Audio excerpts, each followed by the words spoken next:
एक बार तुम साथ दे दो तो साल 2024 तक घर, गाड़ी, पैसा सब कुछ होगा। बताओ दोगी मेरा साथ? एक खौफनाक मर्डर की साजिश की पहली सीढ़ी यहीं से शुरू हुई। एक अमीर घर में पार्टी चल रही थी और इस पार्टी में शामिल हुए एक शख्स के दिमाग में अमीर बनने का क्रिमिनल प्लान तैयार हो रहा था। आप देख रहे हैं एनबीटी क्राइम, मैं हूं आपके साथ रेनू जोशी।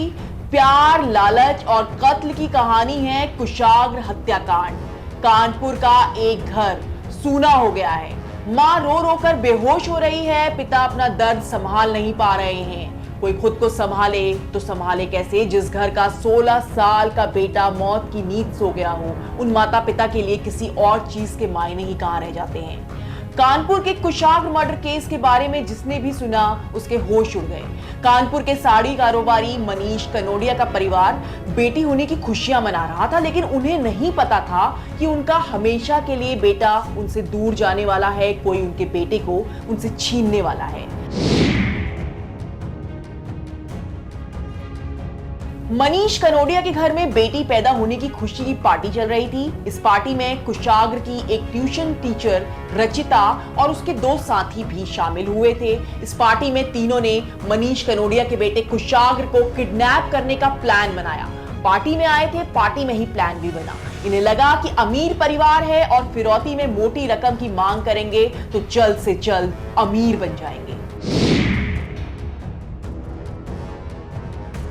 दरअसल रचिता और उसके एक साथी प्रभात के बीच काफी समय से रिश्ता था, लेकिन प्रभात के परिवार वाले इस रिश्ते के लिए बिल्कुल भी तैयार नहीं थे। रचिता प्रभात के बच्चे की मां भी बनने वाली थी, लेकिन परिवार वाले फिर भी शादी के लिए राजी नहीं हुए।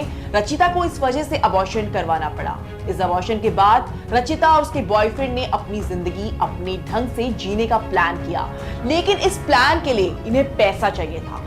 बस इसलिए इनके दिमाग में इस खौफनाक साजिश ने जन्म लिया, जिसने एक हंसता खेलता परिवार खत्म कर दिया, एक परिवार का चिराग हमेशा के लिए बुझा दिया।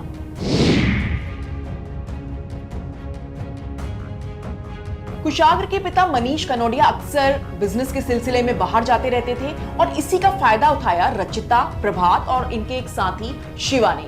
कुशाग्र प्रभात को पहले से ही जानता था। 30 अक्टूबर की शाम को कुशाग्र कोचिंग के लिए निकला तो प्रभात ने उसे अपने घर नाश्ते के लिए शाम में बुला लिया। वो मान भी गया, लेकिन घर पहुंचते ही प्रभात ने रस्सी से उसके पैर पर फंदा लगा दिया, उसे गिरा दिया। उसके बाद कुशाग्र के हाथ पैर बांध दिए गए।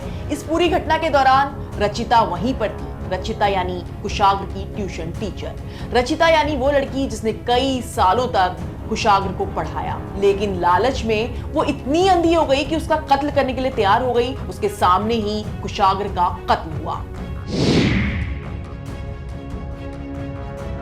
कुशाग्र के हाथ पैरों को रस्सी से बांधने के बाद उसके मुंह में कपड़ा ठूस दिया गया। अपने घर की कोठरी में यह सब किया जा रहा था, यानी प्रभात के घर में ही यह सब हो रहा था। कुशाग्र इन दोनों के सामने बेबस पड़ा हुआ था। बस फिर क्या था, कोठरी के अंदर ही गला दबाकर प्रभात ने कुशाग्र की जान ले ली। इसके बाद इन दोनों ने कुशाग्र का एक वीडियो भी बनाया।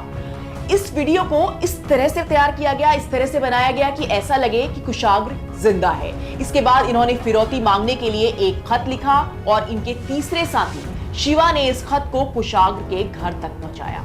इस खत के जरिए 30 लाख रुपए की फिरौती की मांग हुई। हत्या के बाद ये तीनों शव को काटकर पॉलिथीन में भरकर नदी में फेंकने की तैयारी में थे।